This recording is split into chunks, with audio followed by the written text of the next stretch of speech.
जय हिंद।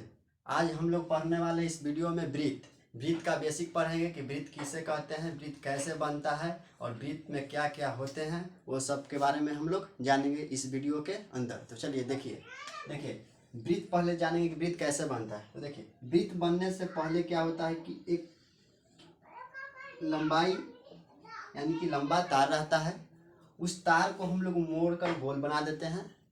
तो गोल बनने के बाद जो हमें आकृति मिलती है उस आकृति का नाम पड़ता है ब्रीथ।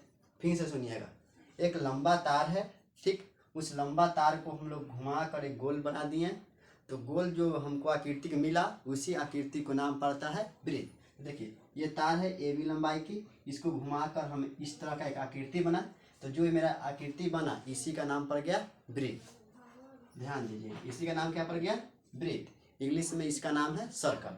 अब देखिए जो ये ब्रीथ बना, ब्रीथ का एक मध्य बिंदु होता है, मध्य बिंदु यानी कि बीच में, जिसको हम लोग सेंटर बोलते हैं। इंग्लिश में सेंटर बोलते हैं और हिंदी में केंद्र बोलते हैं। इंग्लिश में क्या बोलते हैं? केंद्र, ठीक ना। तो ब्रीथ का मध्य बिंदु यानी कि बीच वाला बिंदु को सेंटर बोलते हैं, याद रखिएगा।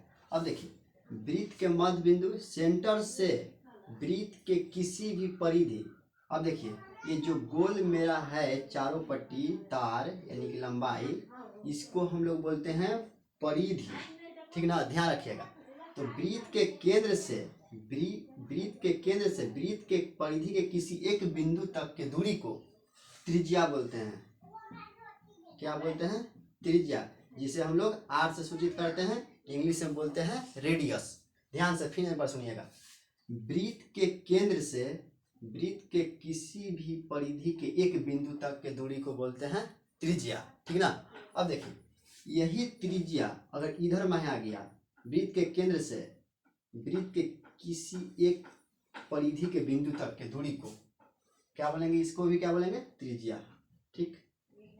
अब देखिए क्या बोलता है, अब हम लोग को पढ़ना है व्यास। व्यास किसे करते हैं? देखिए तो बोलता कैसी है कि वैसा रेखा जो ब्रीथ के एक परिधि के बिंदु से शुरू होकर केंद्र से होते हुए ब्रीथ के परिधि के दूसरे बिंदु को छू जाए, उस रेखा को बोलते हैं हम लोग व्यास। क्या बोलते हैं?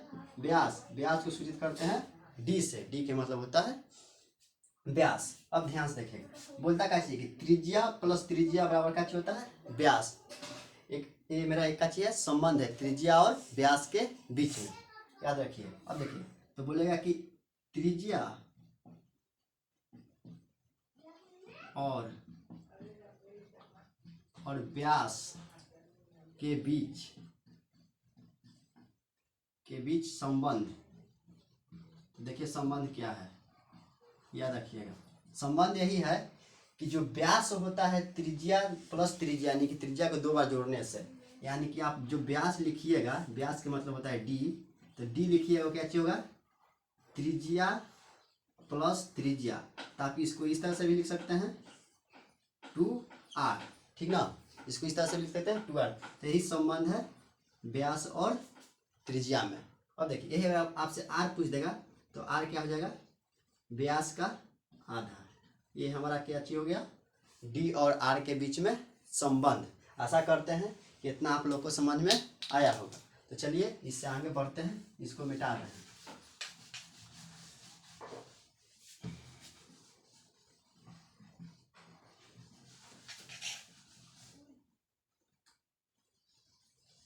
अब देखिए यहाँ पे ये ब्रीथ है, ब्रीथ का ये मध्य बिंदु सेंटर है, ठीक ना। मध्य बिंदु क्या है? सेंटर है, ठीक। अब देखिए बोलेगा कि हम लोग अभी पढ़े हैं कि ब्रीथ की परिधि के एक बिंदु से शुरू होकर ब्रीथ के केंद्र से होकर जाने वाली रेखा को क्या बोलते हैं? व्यास बोलते हैं, ठीक ना। लेकिन इसी का यदि उल्टा, यानी केंद्र से न होकर कहीं से गुजर जाए दो बिंदु परिधि तक, देखिए ये केंद्र है ना, केंद्र से अगर चल जाएगा तो आप उसको व्यास बोलिएगा। यदि केंद्र से होकर नहीं जा रहा है, ठीक ना, और ब्रीथ के दो परिधि के बिंदु को छू दे रहा है, तो उसको आप लोग बोलिएगा जीवा, ठीक ना। इसका नाम क्या चीज है? जीवा, याद रखिएगा। इसका नाम क्या चीज है? जीवा। जीवा याद आपको रखना है कि जीवा किसे कहते हैं। तो जीवा क्या बोलता है कि वैसी रेखा जो वृत्त के एक परिधि के एक बिंदु से शुरू होकर वृत्त के परिधि के दूसरे बिंदु पर जाकर मिल जाए लेकिन सेंटर से होकर ना जाए, तो उसको आप लोग क्या बोलिएगा, जीवा। ध्यान रखिएगा। अब देखिए जीवा भी एक कंडीशन है। जीवा एक कंडीशन क्या कहता है कि वृत्त के केंद्र से वृत्त के जीवा पर डाला गया लंब जीवा को दो बराबर भाग में समद्विभाज करती है। क्या करती है, समद्विभाज। देखिए तो ये मेरा क्या चीज है, सेंटर है। सेंटर से वृत्त के जीवा पर, ये जीवा है, जीवा पर डाला गया लंब, लंब के मतलब होता है 90 डिग्री का कोण, ठीक ना। लंब क्या करता है, जीवा को दो बराबर भाग में समद्विभाजित करता है, ठीक ना। तो ध्यान रखिएगा, समद्विभाजित, समद्विभाजित इसका मतलब क्या होता है, तो आप लोग ध्यान से समझिए। देखिए सम मतलब होता है बराबर, सम मतलब होता है बराबर, और द्वि मतलब होता है दो, ये संस्कृत का भाषा है, और भाजित के मतलब होता है बांटना। क्या होता है, बांटना, यानी कि दो बराबर भाग में बांटना, यही हो गया इसका मतलब। तो क्या बोलता है, वृत्त के केंद्र से जीवा पर डाला गया लंब जीवा को दो बराबर भाग में बांटती है। याद रखिएगा, ये काम करेगा आगे हम लोग को क्वेश्चन बनाते वक्त, ठीक ना। ये हमारा एक थ्योरी है, थ्योरी याद रखिएगा, ये वाला जो प्रमेय है। अब देखिए इससे आगे पढ़ते हैं, तो उस ऊपर भी इसी तरह से होगा, जीवा बहुत सारा हो सकता है, और पूछेगा आपको कि एक वृत्त में कितनी त्रिज्या हो सकती है, तो आप बता सकते हैं कि अनंत त्रिज्या हो सकती है, कोई उसकी गिनती नहीं है। यदि आपसे बोलेगा कि एक वृत्त में कितने व्यास हो सकते हैं, तो आप भी बोल सकते हैं कितने, कि अनंत व्यास हो सकते हैं, ठीक ना। इतना बात याद रखिएगा। इसके बाद हम लोग जो पढ़ेंगे वो क्वेश्चन पढ़ेंगे। आशा करते हैं आप लोग को ये वीडियो समझ में आया होगा।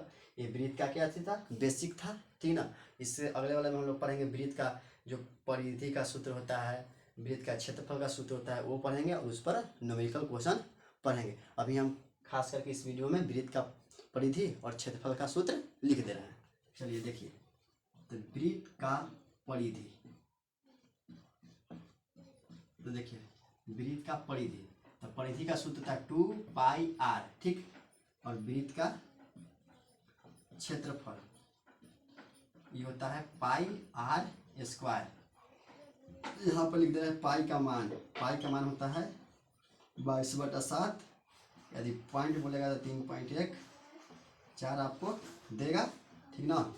ये पाई का मान हो गया, ये वृत्त के परिधि का सूत्र हो गया, ये वृत्त का क्षेत्रफल का सूत्र हो गया, ठीक ना। तो इसको याद कर लीजिएगा, अगले बार जो हम लोग नया वीडियो लाएंगे उस वीडियो में हम लोग इसका क्वेश्चन करने वाले हैं, ठीक। वीडियो देखने के लिए थैंक्स, लाइक करिए, शेयर कीजिए, सब्सक्राइब कीजिए।